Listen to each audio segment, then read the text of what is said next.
For the sake of context, I need to explain that I live a very solitary life. My cabin is located about 4 miles from the nearest town in northern Minnesota, nestled right against a large, private lake. I've always valued my privacy, which is why I have a 6-foot fence and a German Shepherd named Baron. Baron isn't just a pet. He's retired police, K9 unit, trained to be aggressive when necessary and fiercely protective. I mention this because what happened last winter didn't just scare me. It terrified a dog that was trained to take down armed criminals. It was late January, and we had been hit by a brutal cold snap. The temperature was hovering around 20 below zero, and the lake was frozen solid, covered in a thick layer of untouched snow. Around 3 p.m., I decided to take Baron for a walk along the perimeter of the property. The air was dead silent, the kind of silence that hurts your ears. We were walking near the shoreline when Baron suddenly stopped. He didn't bark. Instead, he let out a low, vibrating growl that I could feel through the leash. His hackles were raised, and he was staring dead center at the frozen lake. I squinted against the glare of the snow. At first, I didn't see anything, but then my eyes adjusted. About 200 yards out, standing perfectly still on the ice, was a figure. It was a person wearing a dark gray parka, standing motionless, facing directly toward my cabin. They weren't fishing, and they weren't hiking. They were just standing there, arms down by their sides, like a chill that had nothing to do with the weather ran down my spine. I shouted out, "Private property," but the figure didn't flinch. Unnerved, I decided to head back inside. I kept looking over my shoulder, but the figure remained frozen in place. When we got back to the house, I'd locked the heavy deadbolt and let Baron off the leash. He immediately ran to the back door, pacing back and forth and whining.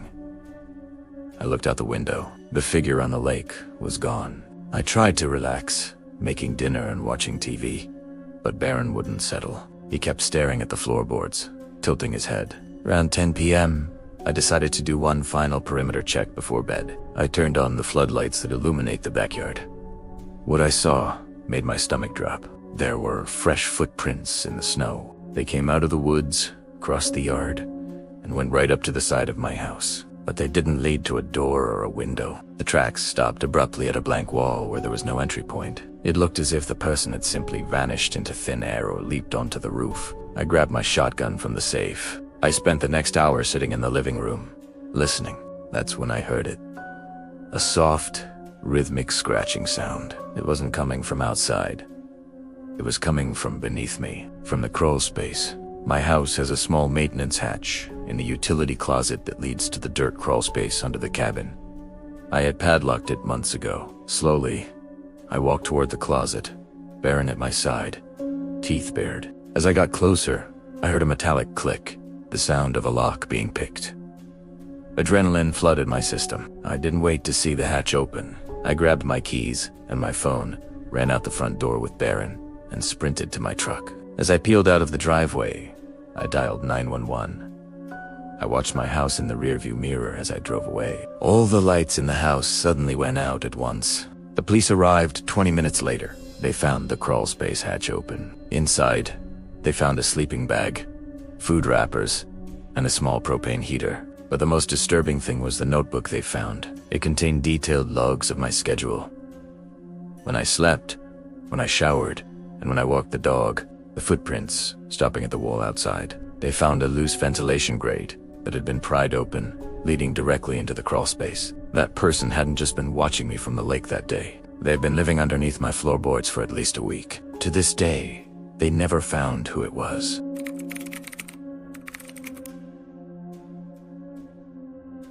My name is Sarah, and I'm 17.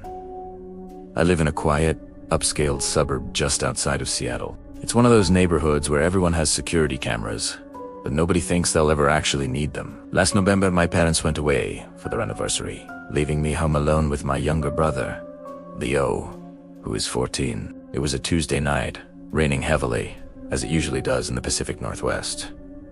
We were in the living room. Leo was playing video games with his headset on, and I was scrolling through TikTok on the couch. The house was locked up, the alarm was set, and I felt completely safe. At las 11:42, página M, my phone buzzed. A notification popped up on my screen.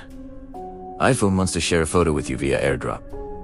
I frowned. AirDrop only works over Bluetooth range, usually about 30 feet. Our nearest neighbor is at least 100 feet away, and Leo was right in front of me, hands on his controller. Assuming it was a glitch, or maybe a car driving slowly past the house, I hit decline. 30 seconds later, it buzzed again. Same notification. iPhone wants to share a photo. This time, curiosity got the better of me. I hit accept. The photo loaded, and my blood ran cold. It was a picture of me. It was taken from outside the house, through the living room window. In the photo, I was looking down at my phone, just as I had been a moment ago. The rain on the glass distorted the image slightly, but it was clearly me. I ripped the headset off Leo's head. "We need to go upstairs. Now," I whispered, showing him the picture. His face went pale. We ran up to my parents' bedroom and locked the door. I called the police immediately, my hands shaking so hard I could barely hold the phone. The dispatcher told me officers were on the way, but to stay on the line. While I was on the phone, another notification buzzed. Another AirDrop request. Primer accepted it, thinking it might be evidence for the police. This photo was different. It wasn't taken from outside. It was a picture of our front hallway, taken from the top of the stairs. The timestamp was 1 minute ago. They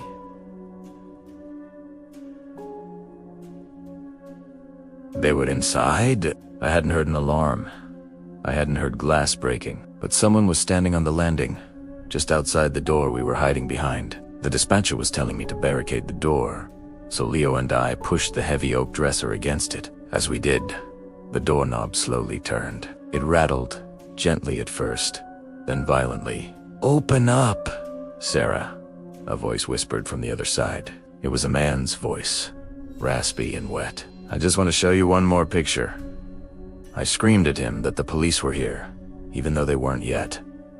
The rattling stopped. Heavy footsteps moved away from the door, but they didn't go downstairs. They went up, toward the attic hatch in the hallway ceiling. We heard the creak of the attic ladder unfolding, then silence. When the police arrived 5 minutes later, they swept the house with guns drawn. They found the back sliding door, unlocked the lock mechanism, had been chemically melted with some kind of acid, which is why the alarm sensors didn't trip. They went into the attic. It was empty, but they found a small vent that led to the roof, which had been kicked out from the inside. However, the scariest part wasn't that he escaped. It was what they found on my dad's iPad, which had been left on the kitchen counter downstairs. The intruder had used it to take a video. The video showed me and Leo sleeping in our beds. The timestamp on the video was from 3 nights ago. He hadn't just broken in that night. He had been coming into our house for days, watching us sleep, before he finally decided to let us know he was there.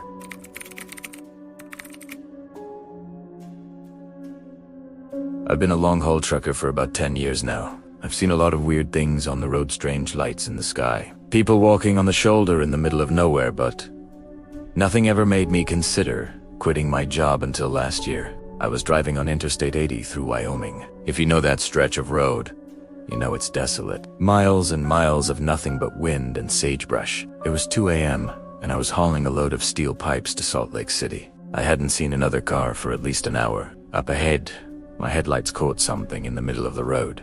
I started to slow down, thinking it was a deer or an elk carcass.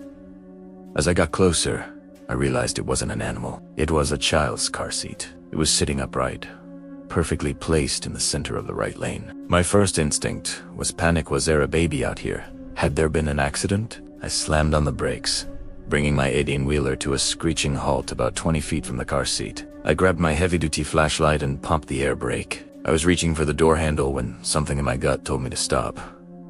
I looked at the car seat again. It was facing away from me, so I couldn't see if a child was in it. But something was wrong. There were no skid marks on the road, no debris, no wrecked car nearby. Who's to say it?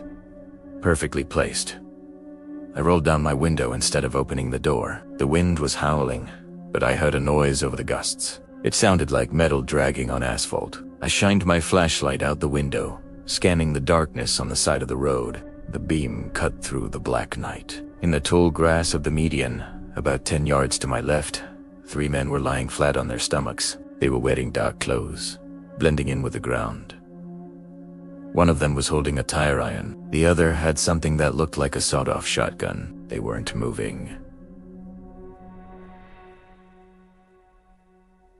moving. They were waiting for me to step out of the cab to check on the baby. My heart hammered against my ribs. I threw the truck back into gear. As soon as the air brakes hissed, the men sprang up.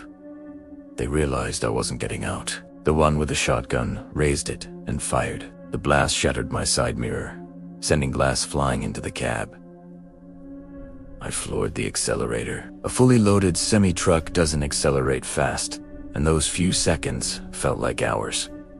I saw them running toward the truck, trying to grab the handle of the passenger door. One of them managed to jump onto the step, banging on the glass with the tire iron, screaming obscenities at me. I swerved hard to the left, shaking the truck. He lost his grip and fell onto the asphalt as I picked up speed. I didn't stop. I didn't look back. I drove 80 miles an hour until I reached a truck stop with lights and people. I called the highway patrol and explained everything. They sent a cruiser out to the mile marker I gave them. Later, the officer called me back. He told me the car seat was empty. It was just a decoy, but they found something else nearby. Hidden in a ditch a few hundred feet from where I stopped, they found another car, a sedan with a smashed windshield and the driver's side door ripped open.